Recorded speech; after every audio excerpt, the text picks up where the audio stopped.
Friends ഇത് കണ്ടോ എൻ്റെ കോഴിപ്പിള്ളേരെല്ലാം കൂടെ അവർ ഉച്ചയൊക്കെ ആയപ്പോൾ വിശക്കുന്നു. അവരെൻ്റെ കൂടെ കൂടിയതാണേ.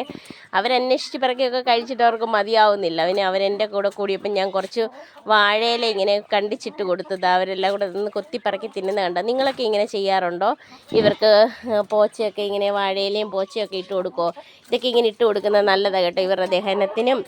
ഈ പരിസരം എങ്ങും കണ്ടോ ഒരു പോച്ച പോലും ഇല്ല. ഇവർ കൊത്തിപ്പറക്കി തിന്നുന്നതാണ്. ഇവിടെ ഒരു പോച്ച പോലും ഇല്ല. അപ്പോൾ പിന്നെ നമ്മളിങ്ങനെ ഇട്ട് കൊടുക്കുകയല്ലാതെ ഒരു രക്ഷയില്ല. ഞാൻ പുറത്ത് പോയി കണ്ടിച്ചുകൊണ്ട് വന്ന് ഇവർക്ക് ഇട്ട് കൊടുത്തതാണ്. അവരെല്ലാം അത് ആസ്വദിച്ച് കഴിക്കുക. ഇവർക്ക് പച്ചില കാണുമ്പോഴത്തേന് എന്ത് സന്തോഷമാണെന്ന് കണ്ടോ. ആട് കിടന്ന് അലയ്ക്കുന്നത് എന്തിനാണെന്നറിയാമോ? ആടോർത്ത് ആടിന് ഞാൻ അറുത്തോണ്ട് വന്നതാണ്. ഇത് ഇവർക്ക് കൊടുത്തപ്പോൾ ഇവർക്ക് അവർക്ക് അത്ര ഡൈജസ്റ്റ് ആയില്ല. അതിനോടൊന്ന് അലയ്ക്കുക. അവർക്കുള്ളത് ഞാൻ അറുത്ത് വെച്ചിട്ടുണ്ട്, അവർക്കുള്ള കൊടുക്കണം. ഇതെന്താ ഈ പുകമകയോന്ന് ചിന്തിക്കേണ്ട. ഞാനിവിടെ പരിസരമൊക്കെ തൂത്തുവാരി ചെറുതായിട്ട് പുക ഇട്ട് കൊടുക്കും. എന്താണെന്ന് വെച്ചാൽ ചപ്പൊക്കെ വെച്ചിട്ട്.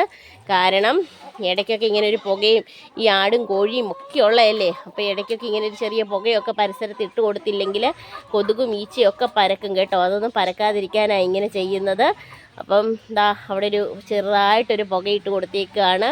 ഇങ്ങനെ പരിസരം ഒന്ന് വൃത്തിയായിക്കോട്ടെ എന്ന് കരുതിയുണ്ട്. ഇവിടെ എല്ലാം ഞാൻ തൂത്തുകൂട്ടി പുകയിട്ടതാണ്. അപ്പം ആട്ടുംപാളെല്ലാം അവിടെ നിൽക്കുന്നു.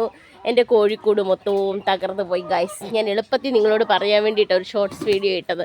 ഇത് കണ്ടോ, എൻ്റെ കോഴിക്കൂട് മൊത്തം പൊളിഞ്ഞ് വീണു. കമ്പിയെല്ലാം ദ്രവിച്ച് പൊളിഞ്ഞ് വീണു. ഇനി ഇതൊന്ന് മെയിൻറ്റെയിൻസ് ചെയ്യണം. ഇപ്പോൾ ഇവരെ എല്ലാം ഞാൻ ആട്ടിൻകൂട്ടിലാണ് കയറ്റുന്നത്. അതുകൊണ്ട് ആടും കോഴിയും എല്ലാം കൂടെ ഇപ്പോൾ ഒരിടത്തായി മാറിയിരിക്കുകയാണ്. കോഴിക്കൂട് പൊളിഞ്ഞു പോയി. പുറത്ത് നടന്ന് ഈ കഴിക്കുന്ന കോഴികളെ ഇടുന്ന കൂട് പൊളിഞ്ഞു പോയി. ഇനി ഇവർക്ക് കൂട് റിപ്പയർ ചെയ്യണം. അപ്പോൾ അതൊക്കെയാണ് ഇനിയുള്ള കുഞ്ഞു കുഞ്ഞു വിശേഷങ്ങൾ. എൻ്റെ വീഡിയോസുകൾ കുറച്ച് ദിവസമായിട്ടൊന്നും ഇല്ലായിരുന്നല്ലേ. അപ്പോൾ ആരും എന്നെ മിസ് ചെയ്യല്ലേ. അത് കുറച്ച് തിരക്കായി പോയത് കൊണ്ടാണ് കേട്ടോ.